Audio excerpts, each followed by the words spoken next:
Bendecimos tu santo y maravilloso nombre. Señor, gracias porque nos has reunido en esta hora para poder adorarte, escuchar tu palabra, para poder también, Señor, ministrarnos en amor como iglesia, como familia, Señor. Y bendecir, Señor, a todas las personas que nos rodean. Gracias, Señor, por el privilegio que nos has dado de ser de bendición para otros. Ayúdanos, Señor, a hacerlo aún más. Queremos, Señor, que eso sea así. Ser una extensión de tu mano, de tu corazón, Señor. Padre, ayúdame a poder entregar el consejo de tu palabra. Sé tú ministrando esta palabra al corazón de tu iglesia y de todos aquellos que han de escuchar esta palabra. En el nombre de Jesús lo pedimos todo. Amén, Señor, y amén. Abramos nuestra Biblia a la primera epístola del apóstol Pablo a los Corintios. Primera de Corintios capítulo 16. Vamos a leer los primeros 4 versículos. 1 Corintios capítulo 16, versículo 1 al 4, dice así: En cuanto a la ofrenda para los santos, haced vosotros también de la manera que ordené en las iglesias de Galacia. Cada primer día de la semana cada uno de vosotros ponga aparte algo, según haya prosperado, guardándolo para que cuando yo llegue no se recojan entonces ofrendas. Y cuando haya llegado, a quienes hubiereis designado por carta, a estos enviaré para que lleven vuestros donativos a Jerusalén. Y si fuere propio que yo también vaya, irán conmigo. En tiempos de desastres, vemos cómo los pueblos, la sociedad se conmueve y comienza a compartir lo poco que tiene, llevando frazadas, alimentos, techo, medicina y otras cosas. Y eso es algo muy, pero muy importante. Como iglesia de Cristo, nosotros deberíamos de ser los primeros en poder compartir lo que tenemos para aquel que está sufriendo. La iglesia en Jerusalén había sufrido una escasez de todos los bienes. Había un momento de suma importancia que la población ahí en Jerusalén estaba sufriendo porque no tenían que comer. Habían sufrido muchas situaciones de las cuales ya el profeta Agabo en el capítulo 16 del libro de los Hechos, él profetizó hablando que habría de ocurrir una hambruna en aquel lugar. Y eso que la iglesia en Jerusalén había sido una iglesia donde había sido el epicentro de la propagación del evangelio. En esa ciudad Jesús murió, resucitó, ahí nace la iglesia y de lo que ellos recibieron, empezaron a compartir, enviando misioneros, establecer iglesias por todo el imperio romano. Ahora Pablo se encontraba diseminando la palabra de Dios, pero en ese entonces Jerusalén estaba sufriendo. Entonces, cuando se dieron cuenta de la crisis económica, financiera en Jerusalén, Pablo empezó a promover la ofrenda para llevarla a los hermanos. Qué importante es ser sensible ante la necesidad de las demás personas. Pero no nos olvidemos de esto, que cuando uno está involucrado en ayudar a otra persona, hay dinero de por medio. Y tenemos que aprender a ser muy cuidadosos en el manejo del dinero para que no afectemos el propósito por el cual se ha recaudado algo, y también para que no nos afecte nuestra vida, ministerio y trabajo y familia. Por eso el apóstol, cuando escribe estos versículos, está hablando de prudencia en el manejo de las finanzas. Y es por eso que hoy en día hay muchas personas que, aunque tienen buenos propósitos, han errado por cuanto no supieron cómo administrar esos fondos que estaban pasando por sus manos. Algunos andan huyendo, otros están en las cárceles, otros están nerviosos, otros están angustiados, otros están ahora a punto de perder su trabajo, otros están a punto quizás a querer, abandonar su familia porque no saben qué hacer ante esa situación. Por eso, hermanos, tengo un tema en esta hora y es importante que la palabra de Dios sea la que nos ayude a poder saber cómo manejar los recursos que vienen o pasan por nuestras manos. El tema es prudencia cuando hay dinero de por medio. El apóstol Pablo invita a todas las iglesias de las distintas provincias romanas a poder traer una ofrenda para los hermanos. Pero estos versículos que encontramos aquí nos hablan sobre todo del sabio manejo de las finanzas.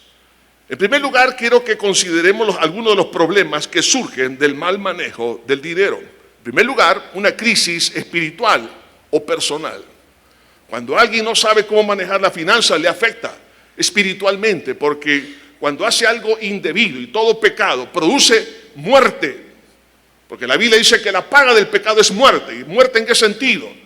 No solamente separación con Dios, que es lo más grave, pero también hay una separación interna entre lo que es la paz. Ya no la paz, ya no la tiene. El gozo no lo tiene. La persona vive prácticamente como fugitivo y sabe que hay algo que ha hecho malo y que hay una sombra que lo persigue mañana, tarde y noche y no lo deja tranquilo. Pero también hay otro problema y es que incide en la familia, en el matrimonio. De hecho, encontramos estadísticas que nos dicen que la tercera causa de los divorcios hoy en día es a causa del dinero. Pero no es el dinero en sí, sino el mal manejo del dinero. Las familias se destruyen, algunos hijos han quedado abandonados y han entrado en un proceso de crisis también emocional y espiritual por causa de ese mal manejo. Pero otras causas donde se llega, digamos, a proyectar este problema de la falta de un buen manejo financiero es en la parte laboral. En el trabajo algunos se sienten ya amenazados, no porque la persona le está diciendo que va a dejar de trabajar, sino amenazados por su propia conciencia culpable. Y algunos se están pensando que le van a quitar su trabajo, y probablemente sí, pero también puede traer problemas de carácter social. Vemos hoy más que nunca levantamientos en los distintos pueblos sobre la faz de la tierra en contra de la corrupción. ¿Por qué? Porque ya las personas están hastiadas de esta situación. Entonces las grandes oportunidades se pierden porque algunos no saben cómo manejar las finanzas. Los propósitos son buenos, pero el manejo no es el adecuado. Pensemos por un momento acerca de la naturaleza del dinero, porque entonces algunos ya pueden pensar, entonces el dinero es malo. No, el dinero no es bueno. Los bienes Dios los ha dado. De hecho, Dios se lo dijo a Adán y Eva. Le entregó toda la tierra. Estamos hablando de todos los recursos que tiene la tierra. Estamos hablando los minerales, las plantas, el ganado, todo. Dice la Biblia en cuanto a Abraham, en Génesis 13:2, dice la Biblia que Abraham era riquísimo en ganado, en plata y en oro. En otras palabras, en aquel entonces la riqueza se medía por la abundancia de estas tres mercancías.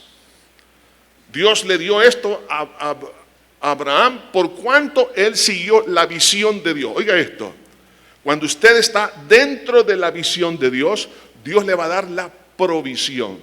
La palabra provisión es una palabra compuesta, provisión. Si estoy en la visión de Dios, Dios me va a dar la provisión. Pero si estoy fuera de la visión de Dios, no debo de esperar la provisión. Por eso que en el Antiguo Testamento vemos ahora cómo las monedas empiezan a correr también como un símbolo de intercambio. Y vemos, por ejemplo, la jera, la beca, el ciclo, el mané y el talento. En el Nuevo Testamento encontramos otras monedas que se mencionan. Pero todo esto es porque Dios ha dado los recursos. Ahora, cuando hablamos un poco acerca de la historia del dinero, prácticamente este comenzó con la necesidad de la gente de intercambiar cosas. Los excedentes se ponían para poder intercambiar con los excedentes de otra persona. Ahí encontramos lo que es el famoso trueque, ¿no? Vemos, por ejemplo, que más adelante se usaron algunos metales como el oro, la plata, el bronce, porque eran fáciles para poderlos, digamos, comercializar y eran mucho más estables. Pero encontramos algunos instrumentos, por ejemplo, de cambios o de intercambio por productos. Vemos, por ejemplo, en algunos países, tanto en el pasado, aún al día de hoy, en algunos casos, pero en el pasado, por ejemplo, encontramos en algunas islas del Pacífico Sur, los collares de conchas marinas se intercambiaban por otros bienes. Vemos que en otros lugares los cocos eran usados como moneda. Aquí en nuestro continente americano, especialmente aquí en Centroamérica, entonces vemos los indígenas ocupaban el cacao. Y hoy en día en algunas islas en el Pacífico todavía usan el coco como una moneda de intercambio. Vemos, por ejemplo, también el pueblo azteca usaba las hachas de cobre como herramienta de dinero. Daban las hachas a cambio de otro tipo de producto. En África encontramos las puntas de lanza retorcidas para poder realmente hacer ese intercambio. Es más, en otros casos vemos la dote que se daba. En algunos países de África en el pasado, y también todavía hasta el día de hoy, por ejemplo, para alguien que se quiere casar, lo que tiene que dar son 6 vacas por una mujer. Entonces es la dote, pero ese es el negocio del suegro, ¿no? No es el negocio de la novia. O sea que el que tiene más hijas es un gran negocio. O sea, si quiere tener una ganadería, una lechería, pues aquellos que tienen hijas, pues tiene un gran negocio, y en otros casos tiene que ser 50, 100 o 200 camellos por una hija. Esa es la famosa dote, ¿no? Ahora, pero vemos también cómo también a lo largo de los siglos empezaron, por ejemplo, como escudos que eran usados como dinero, como lo hicieron los indígenas. Posteriormente vemos ahora las monedas allá en el siglo VI antes de Cristo, en Asia Menor, donde se acuñaban las primeras monedas de oro, de plata, después de bronce y de cobre. Luego aparece ya en el siglo IX el papel moneda en la China y posteriormente en el siglo XVI en el occidente. ¿Por qué? Porque había la necesidad de intercambio de cosas. Ahora, piense por esto, por un momento. El dinero no es otra cosa que es un instrumento de cambio. Ahora, cuando una persona hace buen uso del dinero, eso trae bendición, pero cuando hace un mal uso, prácticamente está intercambiando lo que es lo bueno por lo malo. Vemos, por ejemplo, en cuanto a lo bueno. Ustedes saben que Job pasó una de las crisis que, hermano, creo que quizás solamente él ha de haber pasado. No sé si alguien ha tenido una experiencia tan crítica como la que tuvo Job. Pero vemos en el caso de Job una crisis, hermano, financiera, económica, una crisis familiar, una crisis laboral, una crisis social, algo tan grande que pasó este hombre, que llegó prácticamente a la ruina desde la perspectiva humana en todo. Sin embargo, cuando Dios restaura todas las cosas, dice la palabra de Dios, que los que vinieron a consolarle usaron el dinero. Mire lo que dice Job capítulo 40, versículo 10. Y quitó Jehová la aflicción de Job cuando él hubo orado por sus amigos y aumentó al doble todas las cosas que había sido de Job. Y vinieron a él todos los hermanos y todas sus hermanas y todos los que antes le habían conocido y comieron con él pan en su casa y se condolieron del mal que Jehová había traído sobre él. Y cada uno de ellos le dio una pieza de moneda y un anillo de oro. ¿Cómo se usó el dinero? Se usó en este momento porque la gente estaba con mucho dolor por la condición de Job. Nosotros como cristianos debemos de ser sensibles cuando alguien está pasando una necesidad. Y debemos de compartir lo que Dios nos ha dado. En este caso, cuando traen ese dinero, esa plata, ese oro que lo traen a Job, prácticamente era más que ayudarle en su necesidad física, era poderle dignificar, en otras palabras, reconocer que él era una persona maravillosa, que a pesar de todo no había claudicado en cuanto a su fe. Entonces, cuando uno empieza a entregar algo, más que para llenar el estómago, es para darle valor a la persona. Cuando usted no le da dinero a su papá y a su mamá, si están vivos, si usted no lo hace, usted no los está dignificando. Pero por eso los hijos somos llamados a poder honrar a nuestros padres con nuestros bienes. Cuando usted lo hace a otra persona, ¿qué es lo que está haciendo? Usted le está dando valor a la persona. Pero también el dinero es usado como una recompensa por el trabajo. El dinero también es para la adquisición de propiedades. Vemos que Abraham compra una propiedad para enterrar a su esposa. Vemos a Jacob también que compra una propiedad. Dios quiere también que la iglesia haga eso, que adquiera sus bienes. Y qué mejor invertir que en la tierra, ¿no? Pero también es para poder exaltar la verdad de Dios entre los pueblos. En una oportunidad el rey David, él tenía en su disposición el construir casa a Jehová, pero no tenía un lugar donde hacerlo. Entonces él pensó en adquirir una propiedad y se lo llega a comprar a una persona. Y él le dice, no, yo te lo regalo, si es para Dios, yo te lo regalo. Y él dijo, no daré nada que me cueste a Jehová.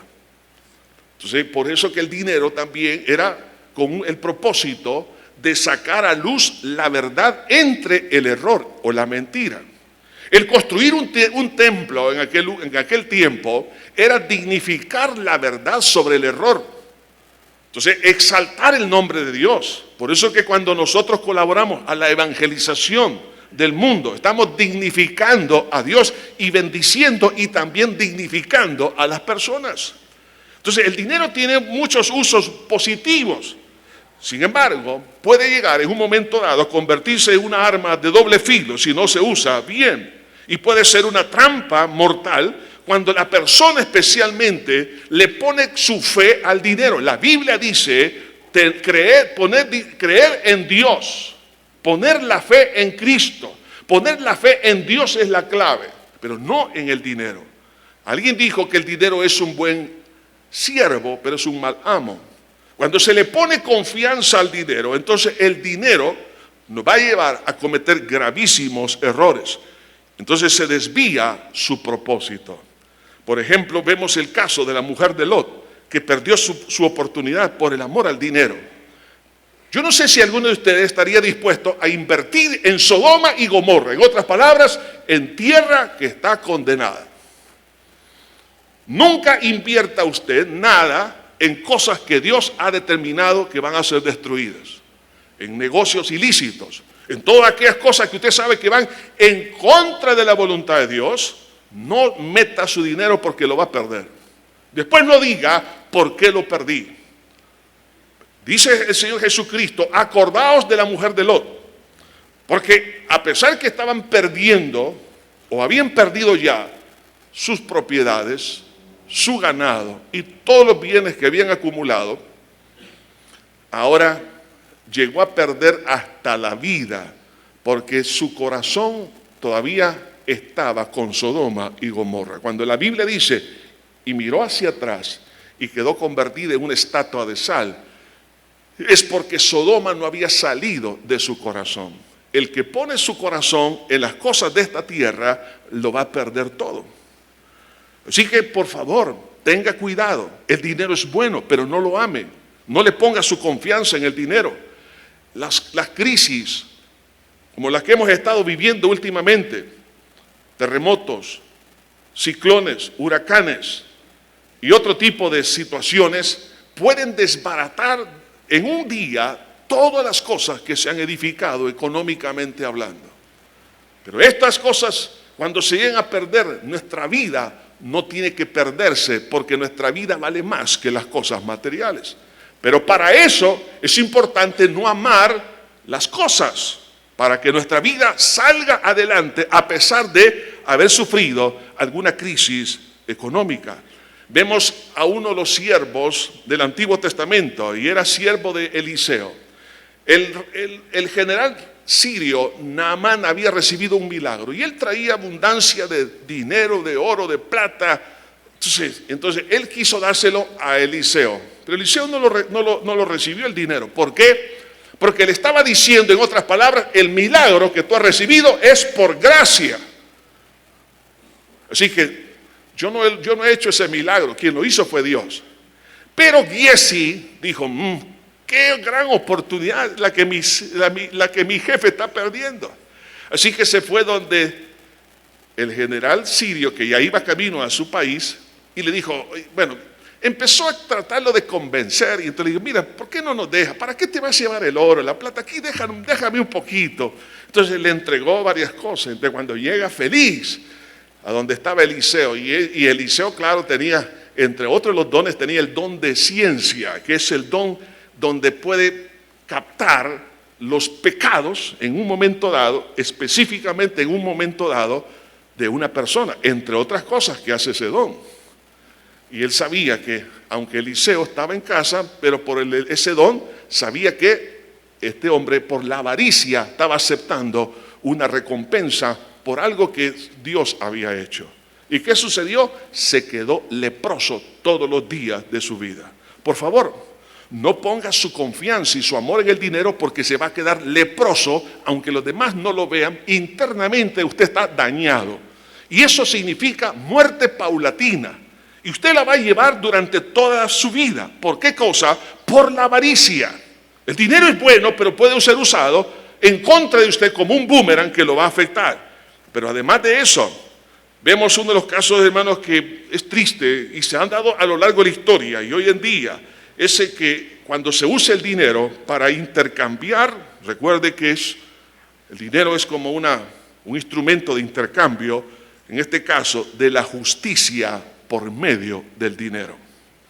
Vemos en lo que dice la Escritura, en Éxodo capítulo 23, versículo 8, no recibas presente, porque el presente ciega a los que ven y pervierte las palabras de los justos. ¿Cuántas personas han recibido un dinero a causa, o más bien con el propósito de que no diga la verdad o que cambie la verdad? Hay sobornos detrás de muchas acciones, se compran voluntades. Entonces eso es pecado. Si usted usted le ha pedido a alguien que por dinero usted no diga lo que sabe o que cambie la versión, estas cosas le van a traer consecuencias terribles sobre su vida. El peor de los casos, vemos a Judas, que intercambió a Jesús por las cosas materiales.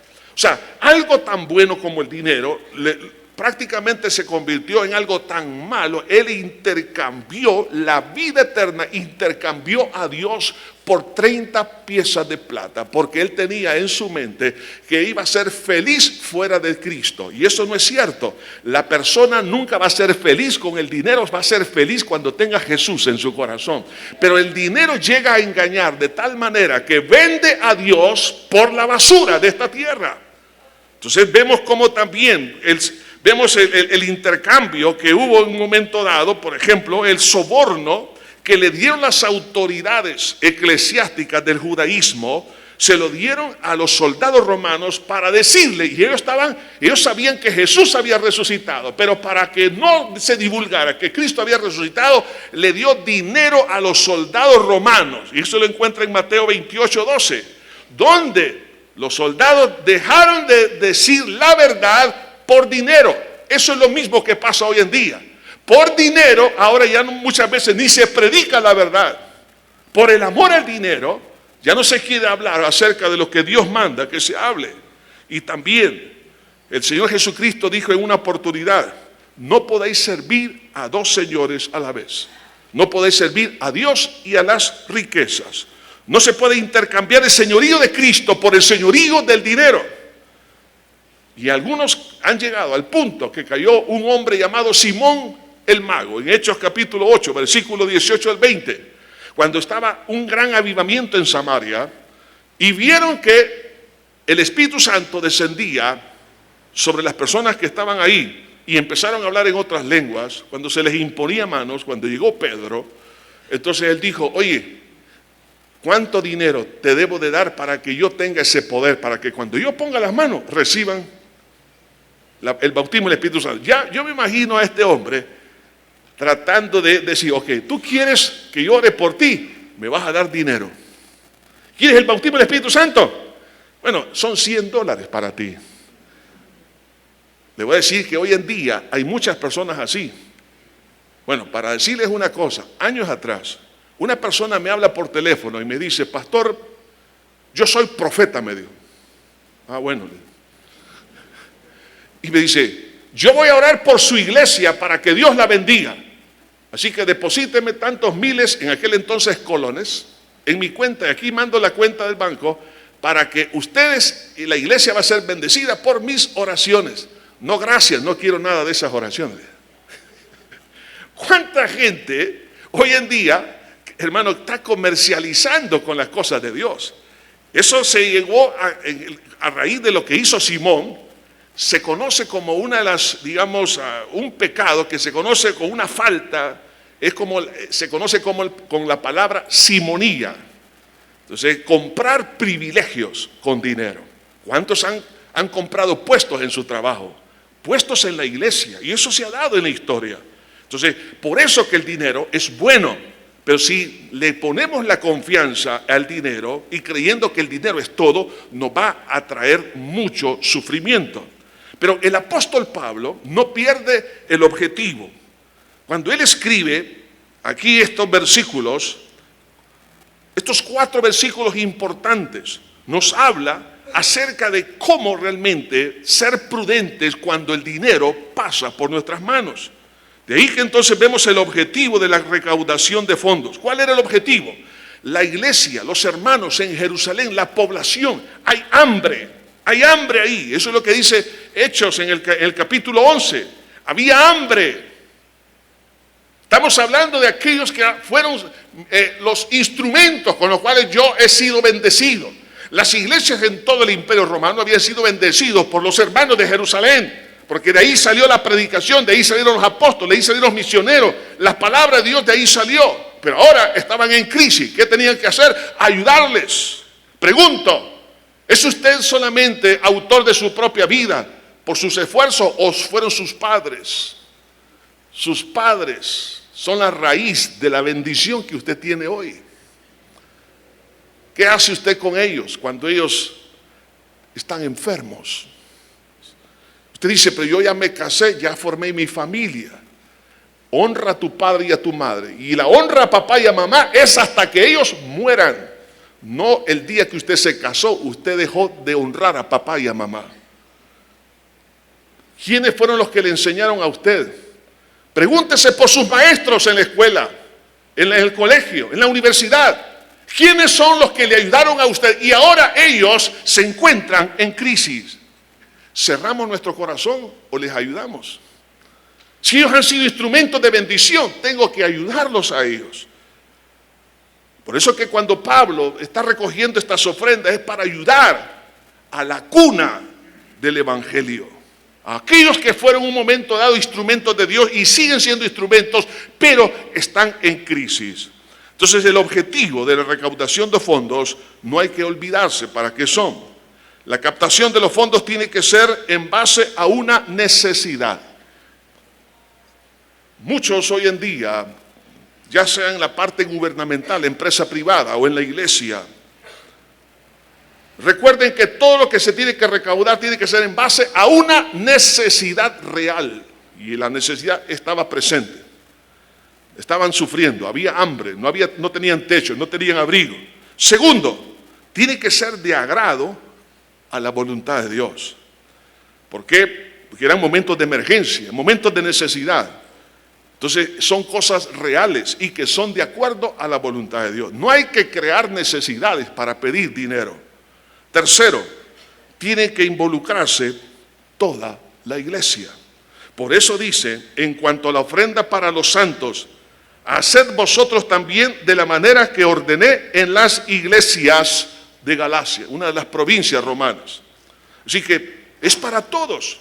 Todo cristiano nacido de nuevo tiene la responsabilidad de ayudar a las personas que sufren. Tiene que ayudarle, tiene que involucrarse cada uno. No es que algunos sí y otros no. Todas las iglesias de Galacia, dijo él, las ha involucrado en esto. Ustedes también.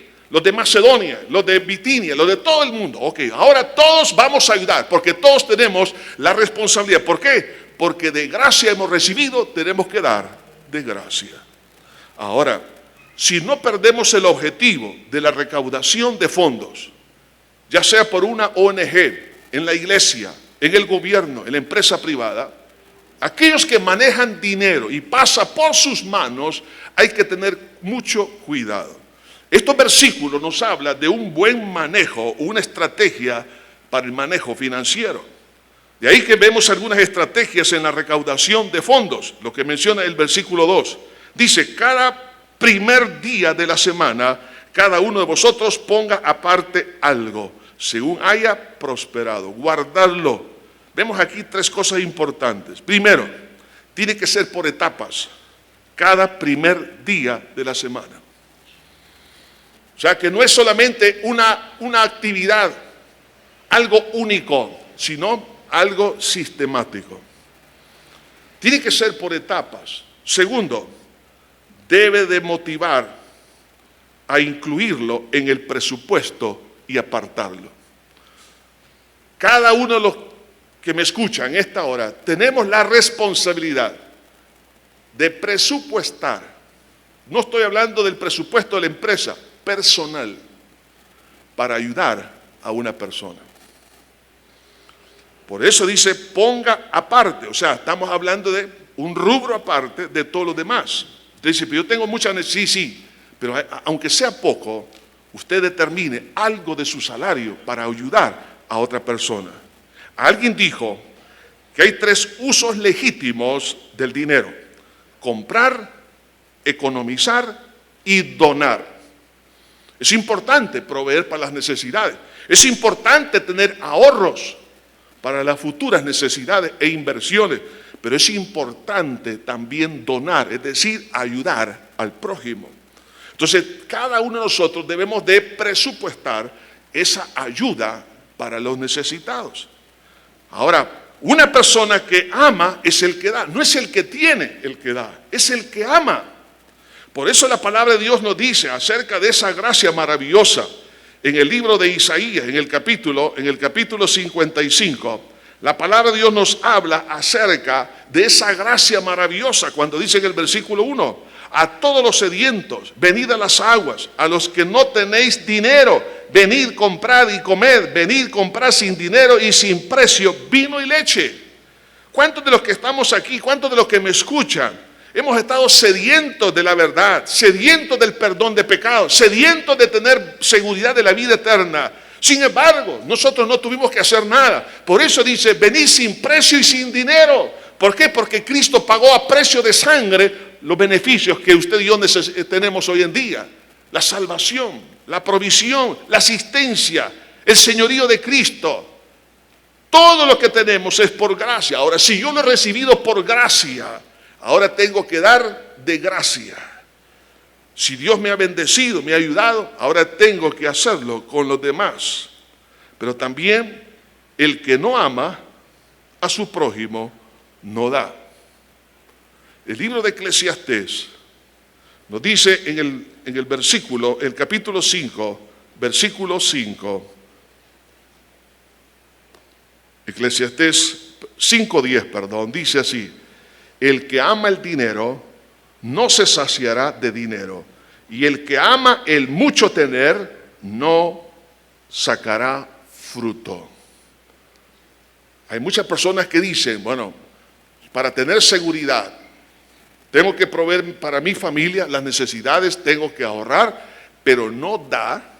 Ese es el que ama el dinero, o sea, lo retiene, nunca tiene una salida. Eso es falta de sabiduría.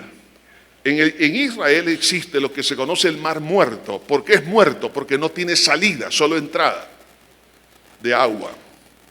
Cuando usted no tiene salida en sus fondos, usted se está dañando a usted mismo. En otras palabras, ese mar de dinero va a ser un dinero muerto.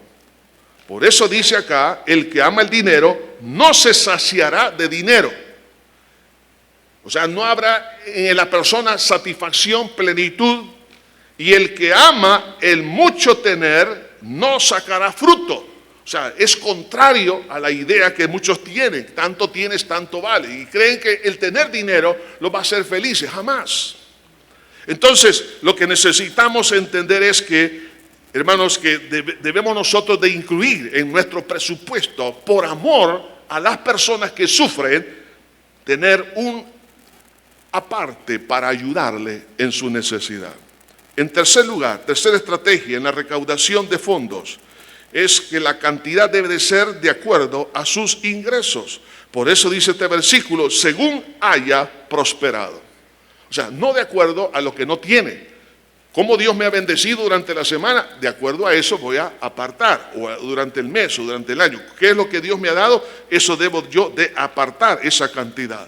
De acuerdo a mi capacidad, no la capacidad de otros.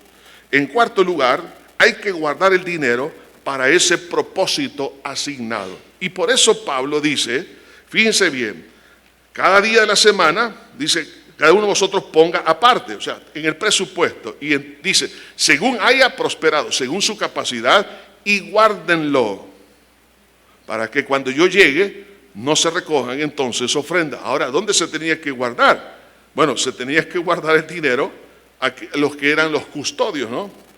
Entonces, guardar el dinero para el propósito asignado es importante. Algunos han cometido el gravísimo error de recaudar dinero de cualquier forma, sea impuestos, sea por ofrendas, sea por ayudas humanitarias de instituciones internacionales o personales o empresariales, lo que sea. Y cuando tienen ya el dinero, desvían el propósito del fondo. Eso es grave. Eso se llama desviación de fondo y eso es penado por la ley. Si se recogió para ayudar al necesitado, para él tiene que llegar, no para otro objetivo. Judas era uno de los que quería desviar el fondo. ¿Recuerdan? Cuando derramaron perfume a los pies de Jesús. Él dijo, lo hubiéramos vendido en 300 denarios. Estamos hablando más o menos el salario de un jornalero de un año. Entonces dice, y se lo hubiéramos dado a los pobres. Mencionó el propósito, pero detrás de eso había el verdadero propósito, era otro. Y dice la Biblia, no es que se cuidaba de los pobres, sino porque era ladrón. En otras palabras, vio un gran negocio ahí. 300 denarios, yo voy a sustraer tanto. Algunos han cometido este grave error.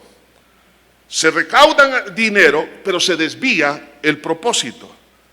Según unos estudios que se han hecho, el promedio, por ejemplo, de un 70% de las empresas fracasan antes de cumplir 3 años y solo un 10% supera el éxito a los 5 años.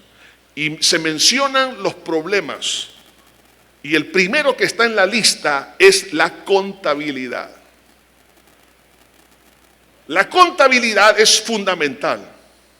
Hay que tener un registro de ingresos y salidas para cumplir el propósito original. Usted no se meta, por favor, en poder desviar fondos, aunque usted esté trabajando en el gobierno, en la empresa privada, en la iglesia, donde sea.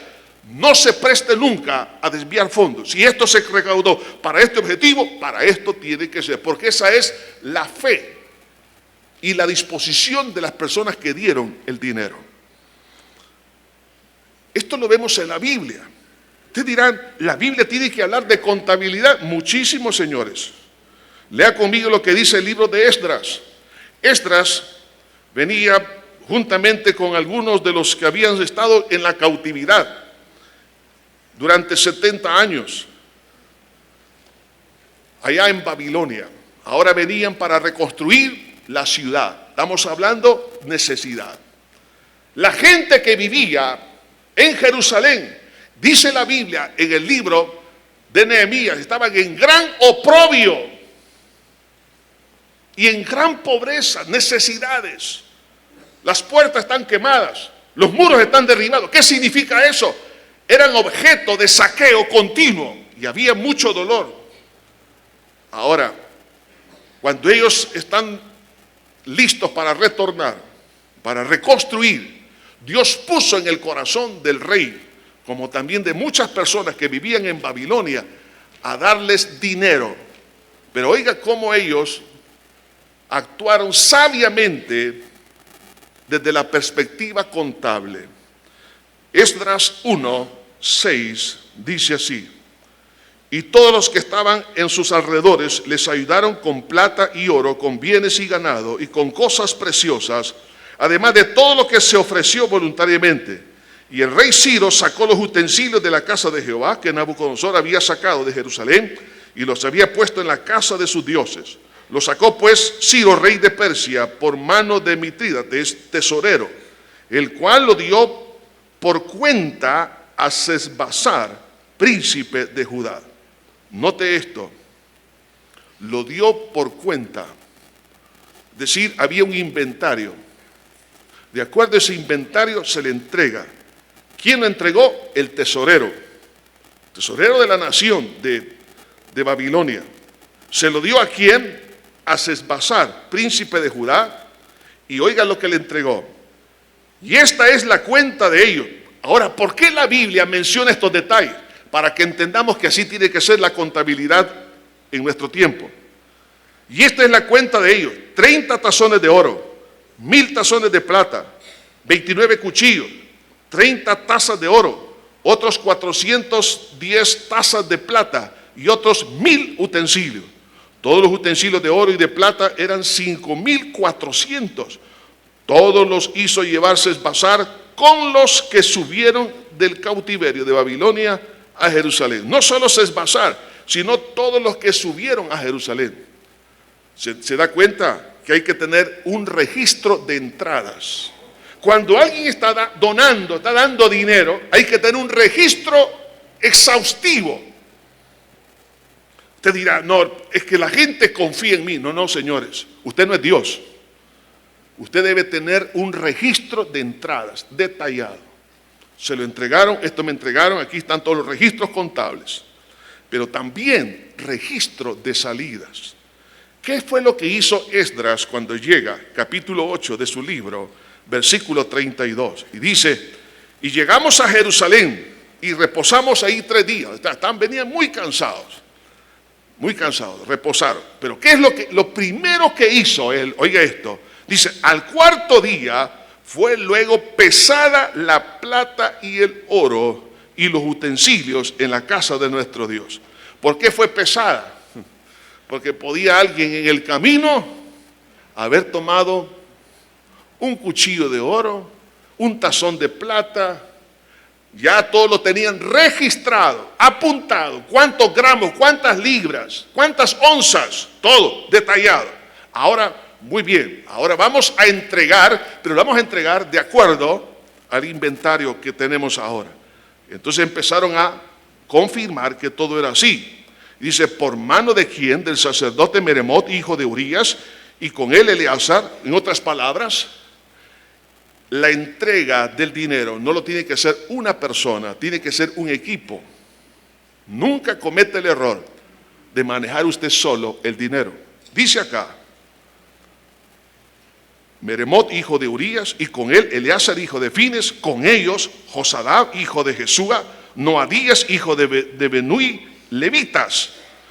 Por cuenta y por peso se entregó todo y se apuntó todo aquel peso, aquel tiempo. O sea, aquí está el registro de salidas, aquí hay un equipo. Ahora vean esto es lo que me entregaron, aquí están los documentos.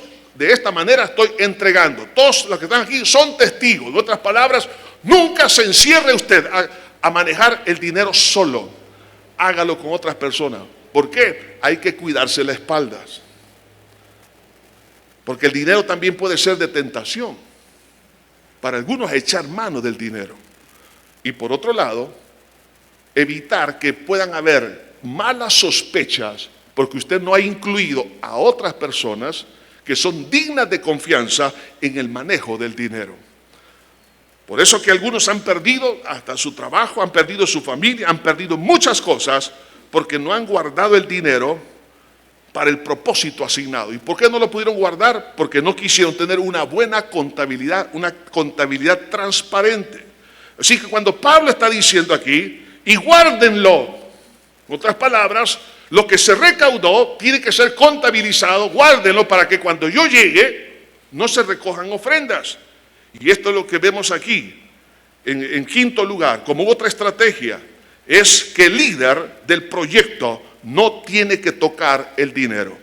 Por eso dice, para que cuando yo llegue no se recojan ofrendas.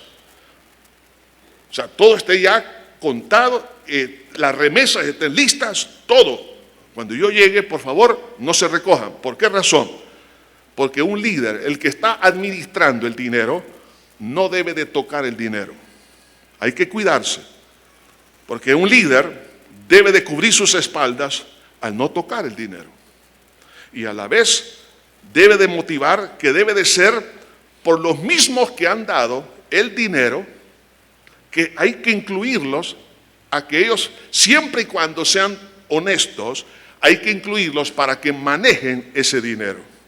Por eso que en el caso de Esdras, ¿quiénes fueron los que fueron asignados para esa tarea? Los que eran personas honestas en cuanto al manejo y la entrega del dinero. Ahora, la administración de los fondos recaudados, según este versículo 3, dice cuando haya llegado a quienes hubieren designado por carta, a estos enviaré para que lleven vuestro donativo a Jerusalén. Lo que vemos aquí, hermanos, es algo muy importante y es tomar en cuenta a los que ofrendan para ser custodios. La gente que tiene disposición y que da de corazón y que son honestos, hay que tomarlos en cuenta. Y dice aquí, y que sea por carta. En otras palabras, los que custodian las ofrendas o el dinero deben de ser seleccionados por su honradez. Y tiene que haber un documento que diga, estas son las personas asignadas por una junta directiva. Por eso dice, oigan bien esto, a los que ustedes escojan, como yo no los conozco, en otras palabras, diciendo el apóstol Pablo, muy bien, pero ustedes me lo van a asignar no de palabras, sino por escrito. Para que después no digan que yo los seleccioné de dedo. Qué importante es esto, hermanos. Entonces, el líder debe de saber cómo manejar esta situación. Lo mismo sucedió en el tiempo de Esdras. En el tiempo de Esdras, por ejemplo, en el capítulo 1, en los versículos, estamos hablando en el versículo 11 del libro de Esdras, vemos aquí cómo encontraron realmente una manera de poder canalizar o poner los custodios. Dice en el versículo 11, dice, y todos los utensilios de oro y de plata eran 5,400, todos los hizo llevarse pasar con los que subieron del cautiverio. Es decir, las personas que habían pasado por momentos difíciles y ahora eran personas también que habían sido asignadas. Vemos cómo, por ejemplo, en el tiempo de una de las reconstrucciones del templo en Jerusalén, manda el rey que se le dé dinero a los albañiles, a los carpinteros, y dice, y déjenlos trabajar, porque son personas honestas, honradas.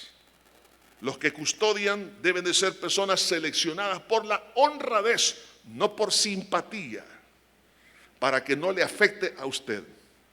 Muchos han llegado a la cárcel, otros andan huyendo, porque seleccionaron personas que no son las adecuadas. Aunque usted tenía buenos propósitos de darle ese puesto a alguien, no lo haga así. Hágalo de acuerdo a la investigación acerca de quién es esa persona para ponerlo en ese lugar. Porque si usted lo pone y esa persona roba, lo va a afectar a usted como un líder, como un administrador de un proyecto. Y esto lo puede llevar aún hasta la misma cárcel. Y mientras se investiga su inocencia, y a lo mejor sí lo es, pero fue por negligencia que llegó ahí, puede pasar 1 o 2 años en prisión. Y esto le va a afectar en todas las áreas, especialmente la espiritual, matrimonial, familiar, laboral. Pero también, cuando Pablo dice, y si fuere propio que yo también vaya, iré. En otras palabras, el líder del proyecto tiene que velar por el cumplimiento del propósito de los fondos. Pablo no estaba tocando dinero, pero él dice que los lleven, dice, vuestro donativo a Jerusalén. y si fuere propio, si fuere conveniente que yo también vaya, irán conmigo. En otras palabras, yo soy el líder del proyecto y yo me voy a asegurar que lo que se recaudó llegue a las manos del necesitado. De ahí que entonces el líder, hermanos, es el que tiene que velar por el cumplimiento del objetivo del dinero. Si no se hace, estamos fallando. Lo vemos en Esdras 3 del 6 al 7. De igual manera, Esdras no estaba tocando dinero, él estaba supervisando cómo se manejaba el dinero. Es ahí donde no tocaba dinero, pero sí veía los papeles, veía cómo se canalizaba.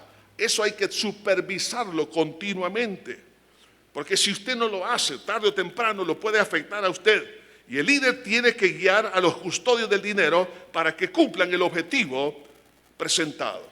Si se presentó un proyecto, para eso tiene que ser entonces ese dinero. Y Pablo dijo, yo iré con ellos, voy a ir. Si es propio, voy a ir, con el objetivo, que se cumpla el objetivo. Ahora, hermanos, el mal manejo de la finanza puede afectar la vida espiritual y afectar a los que confían en usted. El manejo prudente cerrará las puertas a los malos entendidos, a la sospecha, a la desmotivación y a la acusación del diablo y también a las tentaciones del dinero. Seamos prudentes para no tener más problemas de los que ya tenemos. ¿Por qué Dios deja esta porción aquí en la palabra?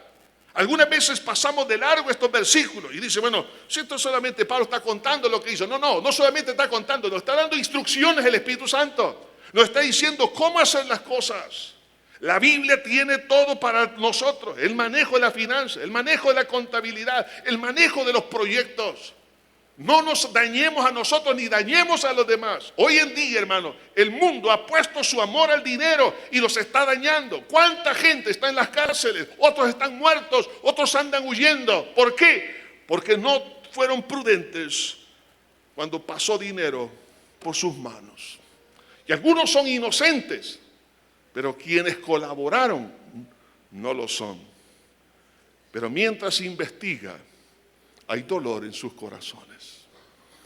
Por eso, amados hermanos, no dañemos nuestra vida espiritual, ni familiar, ni ministerial, al ser imprudentes con el dinero.